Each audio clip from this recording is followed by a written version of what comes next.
Max Part, kamusta kayo? At sa vlog ngayon, Max Part, pag-uusapan po natin ang mga ugali ng mga kababaihan na gusto ng mga lalaki.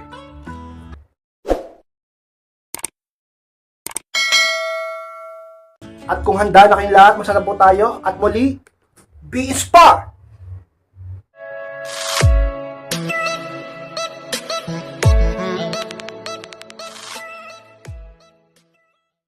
At ang unang ugali ng mga babaihan na gusto ng mga lalaki is yung may pagpapahalaga sa pamilya.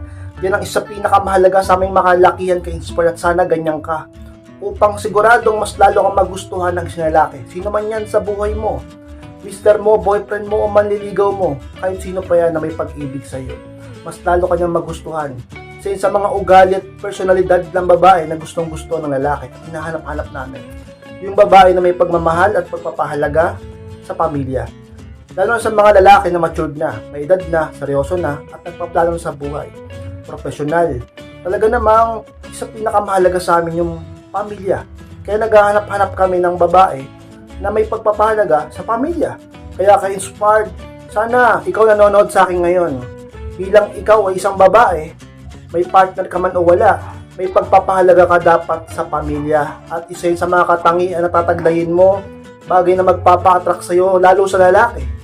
At mas lalo ka nilang magugustuhan, ka-inspire.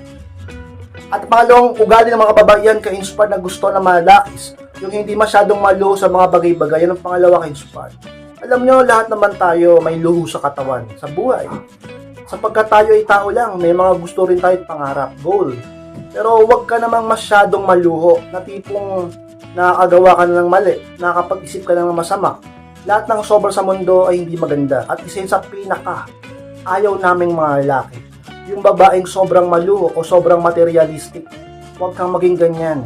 Hindi makakatulong yan sa buhay, sa halip magpapababa pa yan sa inyo. At magpapalugmok pa yan sa inyo. Matuto kang makontento sa kung anong meron ngayon. At syempre, paghirap at pagsumikapan mo mga bagay na gusto mo, basta wag lang sobra. Kapag kaganyan ka, ay tiyak na maraming magkaagusto sa'yo.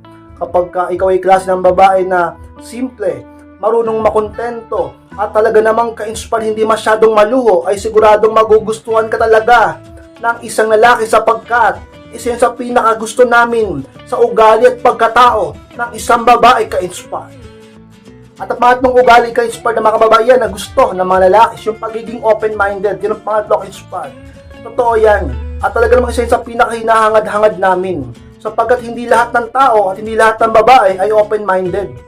Lalo na sa mga seryosong bagay at sa mga talagang malalimang bagay. Dapat open-minded ka, inspired. Hindi yung masyado kang, di ba? Dapat out of the box. Dapat thinker ka. Dapat nag-iisip ka ng mga idea. Huwag kang masyadong sabihin nating nagpo-focus lang sa isang bagay na dapat nilalawa kaming isip mo at open ka sa mga bagong idea. Sapagkat isa sa mga magpapaunlad sa inyo. Isa sa magpapa-asenso sa inyo. Isa sa mas lalong magpapa-high value sa iyo. Ka-inspired, tandaan mo yan. Kung magiging ganyan ka, imposible na hindi ka mas lalong magustuhan, pahalagahan at mahalin ng lalaki. At kung magiging close-minded ka naman, ay siguradong lalayuan ka nila. Maiinis sila sa iyo. Iiwasan ka nila. Hindi nila gugustuhin makausap ka. At baka talaga namang ka-inspired, hindi ka makatagpo ng isang lalaking makakasundo mo sapagkat napaka-close-minded mo. Dapat maging open-minded ka lalo sa panahon ngayon na mahirap ang buhay. At mas lalo kang magugustuhan at mas lalo mong magiging close ang lalaking mahal mo kung magiging open-minded ka, ka-inspired. At ang pangapat na ugali ng mga babayan ka-inspired na gusto ng mga lalaki, yung marunong sa buhay. Yung pang-apat ka-inspired sa pinakamahalaga sa aming mga lalaki. Na yung babae ay marunong sa buhay sa maraming bagay tulad sa mga gawaing bahay at mga diskarte sa labas ng eskwelahan o trabaho pa. Diba yung iba kasi yun lang ang ginagawa palagi, wala nang sideline o wala nang ibang ginagawa, kontento na sa buhay nila kasi ganito, kasi ganyan. Diba? Dapat ka-inspired marunong ka sa buhay, may diskarte ka at nagsusumikap ka pa at may iba ka pang grind. Diba? At iba ka, may mga magaganda ka pang ginagawa. Hindi yung sabihin nating wala kang alam sa buhay mo, umaasa ka lang sa asawa mo, palaasa ka sa boyfriend mo, naghahanap ka ng mayamang lalaki, na talaga namang ikaw mismo, di ka nga nag-aayos ng sarili mo, o sabihin natin nag-aayos ka ng sarili mo, sa patabayang dahilan para talagang maghanap ka ng lalaking talagang aahon sa'yo sa kahirapan, wala ka bang sariling diskarte sa buhay mo, baldado ka ba? Di ba't may paat, may isip ka naman, may kamay ka naman, dapat nagsumikap ka. Marunong ka dapat sa buhay mo. Huwag mong iasa ang lahat sa gobyerno. Huwag mong iasa ang lahat sa lalaki, sa pamilya mo, sa kung sino man tao dyan ka-inspired. Dapat ikaw mismo ang magdesisyon at magplano at magkaroon ng pangarap sa sarili mo. At talagang dapat marunong ka sa buhay sapagkat kapag nakita ng partner mo na ganyan ka, ay mas lalo kanyang mamahalin. Gusto naming mga lalaki yan. At ng ugali mo na yan, ang siyang mas lalong magpapa-attract sa kanila, sa iyo, ka-inspired. At naman namang ugali ng mga kababayan ka-inspired na gusto ng mga lalaki, yung babaeng maalaga sa sarili. Ng palima ka-inspired. Maalaga ka ba sa sarili mo o dugyot ka? Maalaga ka sa sarili mo o tagamang ka-inspired? Pinapabayaan mo ang sarili mo, katawan mo, ang itsura mo, ang amoy mo. Dapat maalaga ka sa sarili mo, marunong ka sa itsura mo. Hindi yung ano ka lang, yung iba kasing babae nakikita ko, okay na sila sa kahit na mukha silang madungis, real talk lang ha. Yung ibang babae dyan, okay lang kahit na mukha silang manang sa itsura nila, mukha silang losyang sa sinusuot nila, mukha silang madungis, mukha silang mabaho sa sinusuot nila, yung itsura nila ni hindi makapagsuklay ng maayos, ni hindi makapagdamit ng maayos, may pinapabayaan pati ang itsura, ang amoy, ka-inspired, huwag kang maging ganyan, huwag kang tumulad sa iba. Alagaan mo ang kalusugan mo, alagaan mo ang sarili mo, at magpaganda ka. Mag-self-improve ka, huwag kang maging tamad. Huwag kang masyadong talaga namang makontento sa ganyang kalagayan mo. Huwag mong pansinin ang sinasabi ng iba na hanggang dyan ka na lang. Huwag mong pansinin ang sinasabi ng iba at ang sinasabi ng utak mo na hanggang dyan ka na lang. May igaganda ka pa. Mas magiging high value ka pa. Pwede ka pang maging sexy. Pwede ka pang talaga namang maging kaakit-akit. Magkakaroon ka pa rin ng panliligaw mo. Yung iba sa inyo, single, walang naniligaw. Mag-self-improve ka. Siguradong may makakapansin sa'yo. At kung may partner ka na, ay mas lalong talaga namang ka-inspired, mas lalo kanyang mamahalin. Sa mga gusto na may mga lalaki sa ugali nyo, yung babaeng maalaga, lagi nag-aalaga sa kanyang sarili, ka-inspired. At mga na ugali mga babae ka-inspired, ng babaihan na gusto ng mga lalaki, yung babaeng mapagmahal at tapat, yung pangalan ka-inspired. Isa sa pinakamahalaga sa aming mga lakihan yan. Sana ganyan kayo, sana ganyan ka nanonood sa akin ngayon. Mapagmahal ka ba? Tapat ka ba? Baka sabihin ng iba kayo support, mapagmahal ako. Tapat ka ba? Alam nyo, aminin natin sa hindi. Napakaraming tukso sa paligid. Napakaraming lumalandi sa atin. Napakaraming mapang-akit.